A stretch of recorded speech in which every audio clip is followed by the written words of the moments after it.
ഞാൻ ലക്കി. ഇന്ന് ഒരു പുതിയ മലയാള അക്ഷരം പഠിക്കാം.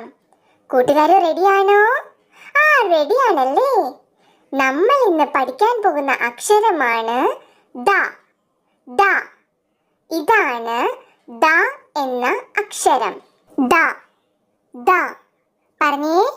ദ. ദ. ഈ അക്ഷരം ഏതാ? ദ. ദ. നമുക്ക് ദ എന്ന അക്ഷരം വരുന്ന ഒന്ന് രണ്ട് വാക്കുകൾ നോക്കാം. ദ ദീപം. ദ ദീപം. ദ ദന്തം. ദ ദന്തം. ദന്തം എന്ന് പറഞ്ഞാൽ പല്ല്. ദ ദീപം. ദ ദന്തം. ഇനി നമുക്ക് ദ എന്ന അക്ഷരം എഴുതുന്നത് നോക്കാം. ദ എന്ന അക്ഷരം എഴുതുന്നത് ആദ്യം റായുടെ ഹാഫ് വരയ്ക്കണം.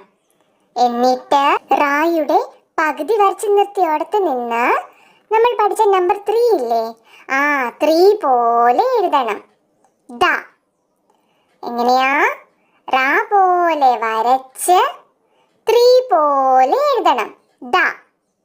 റാ പോലെ വരച്ച് 3 പോലെ എഴുതണം. ദ. ദ. എങ്ങനെയാ? റാ പോലെ വരച്ച് 3 പോലെ എഴുതണം. ദ. എഴുതാൻ എളുപ്പമല്ലേ കൂട്ടുകാരെ? നമുക്കിനി 2 ലൈൻ ബുക്കിൽ ദ എഴുതുന്നത് നോക്കാം. നോക്കിക്കേ.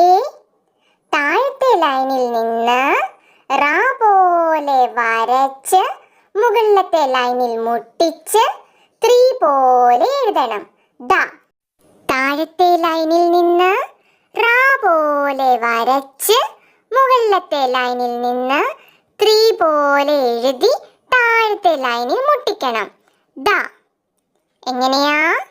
താഴത്തെ ലൈനിൽ നിന്ന് റാ പോലെ വരച്ച് മുകളിലത്തെ ലൈനിൽ നിന്ന് 3 പോലെ എഴുതി താഴത്തെ ലൈനിൽ മുട്ടിക്കണം. ദ. കൂട്ടുകാർക്ക് മനസ്സിലായോ ദ എഴുതുന്നത്? Okay friends.